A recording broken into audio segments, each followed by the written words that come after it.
네, 반갑습니다. 보리농TV에서 왔습니다. 선생님, 유기농 명인이신데, 이 우리나라 유기농에 대해서 지금 알고 계시는 내용에 대해서 잠깐 유기농이 뭔가 설명해 줄 수 있을까요? 유기농업을 시작하게 계기 동기는 네. 지금 32년째 들어가고 있어요. 네, 유기농업을 32년. 시작한 지. 네. 근데 그 계기가 있었어요. 네. 서울에 14년을 살았어요. 서울에서. 아, 시장에서 채소를 사다 먹고 과일을 사다 먹었어요. 네. 그런데 그 채소에서 원래 모든 농산물은 네. 채소나 과일을 막론하고 네. 고유한 향이 있어요. 그런데 내가 그 시절에 80년대예요. 채소에서 뭐 오이를 사다 먹을 때, 당근을 사다 먹을 때 우리 당근의 고유한 향을 느끼기 전에 잡냄새가 먼저 들었어요. 그 잡냄새가 먼저 들어왔을 때 가게집 주인은 아무도 그렇게 말하는 사람이 없어요 하고 말을 하더라고요. 아, 이게 말하는 예를 들자면 오이에서 이런 오이 그렇지. 냄새가 안 나고 이상한 냄새가 그렇지. 나냐고 오이 냄새, 물어봤는데, 예. 오이 냄새는 안 나고 왜 나쁜 냄새가 납니까? 그럼 그랬을 때 그 오이는 이미 고유한 자기 출신 성분을 잃었고 네. 토양 오염에 의한 나머지 퇴비에 의한 나머지 나쁜 냄새를 동반하는 그 냄새가 먼저 났던 거예요. 네. 그리고 포도 한 송이 먹고 온몸이 두드러기 발진이 아. 싹 일어나는 그런 경험이 있고 네. 그 친구 집에 갔을 때 친구가 뭐 농약 있다고 부사 사과를 깨끗이 식초에다 닦았다 하고 네. 두껍게 깎아갖고 한 접시를 줬어요. 네. 근데 나는 그걸 먹을 때 반도 안 먹었는데 농약이 푹 올라와.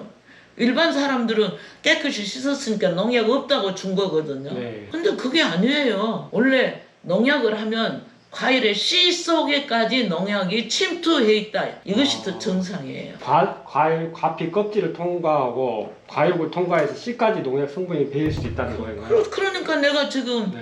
깨끗이 식초물에 씻은 사과, 네. 두껍게 껍질을 깎아낸 사과에서도 그 농약 냄새가 배어 있다는 거 아닙니까? 네. 그 농약 냄새는 일반인들은 못 느끼잖아요. 아, 그거는 감각의 차이지. 예, 나는 그 감각을 가지고 살아왔다는 얘기죠. 그러면 대표님이 만약에 그런 감각을 가지게 된 계기가 농업을 택하기 전에 네. 요리사 직업을 한 15년 가졌을 때 출장 요리를 맡고 네. 요리를 하게 되면 일주일 내지 10일씩 일을 하게 돼요. 네. 그러면 그 일 마치고 나면 다리가 애리고 어깨가 애리고 그런 일이 생겨요. 네. 그 아린 팔다리를 낫는 방법을 나는 병원을 택하지 않고 운동으로 했어요. 운동. 그 이름을 일명 하루원 운동이라고 해요. 네.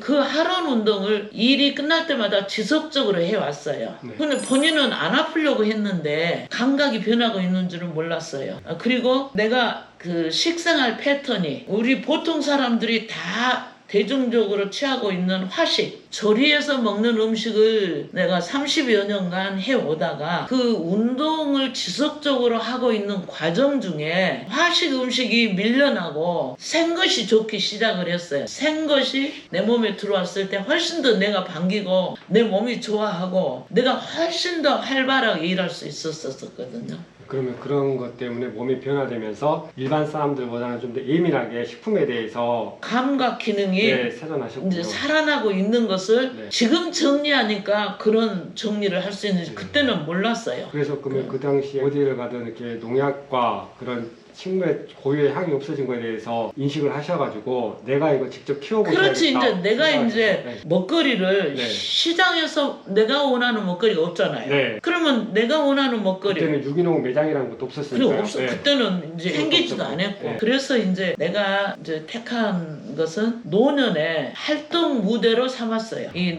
농토를. 네, 노년에 내가 좋은 먹거리와 함께 살기를 원했고. 네, 그때부터 삶이 그리고 변화되시고. 노년의 활동을 농사길로 택한 거예요. 네. 그게 32년째예요.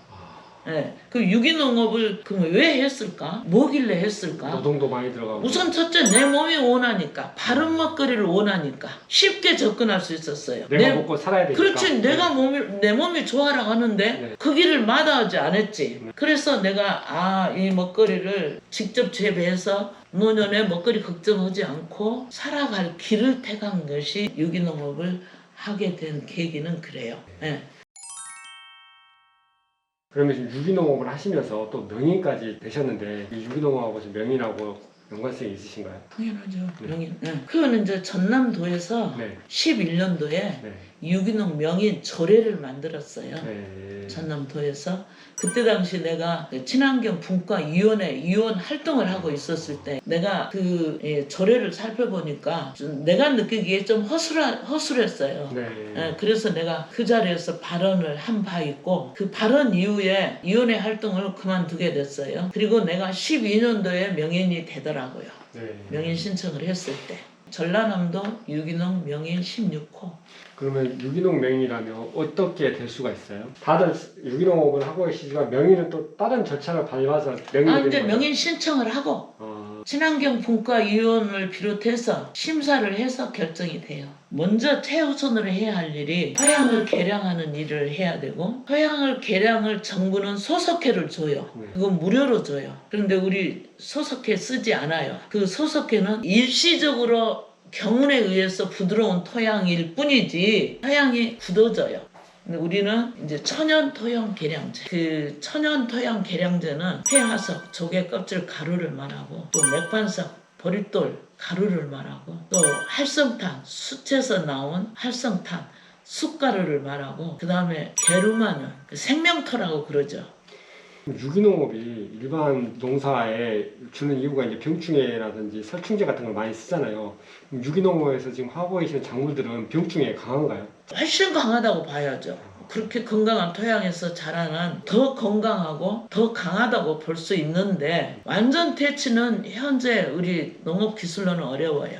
그럼 이제 유기농업인들은 그거 어떻게 하느냐면 적어도 해충 방제는 생물, 예를 들어서 은행잎이나 은행 과육을 가지고 그 추출한 액을 가지고 기피하도록 하는 또 성페로몬이라고 네. 병충들의 암수 작용을 방해를 하죠. 그 페로몬을 설치를 해서 가두는 일을 하죠.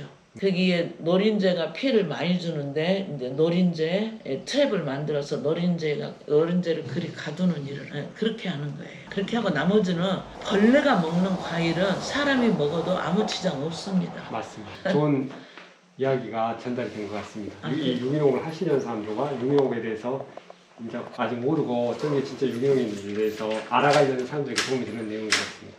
이상 마치겠습니다. 네, 그렇다고 생각합니다. 감사합니다. 네.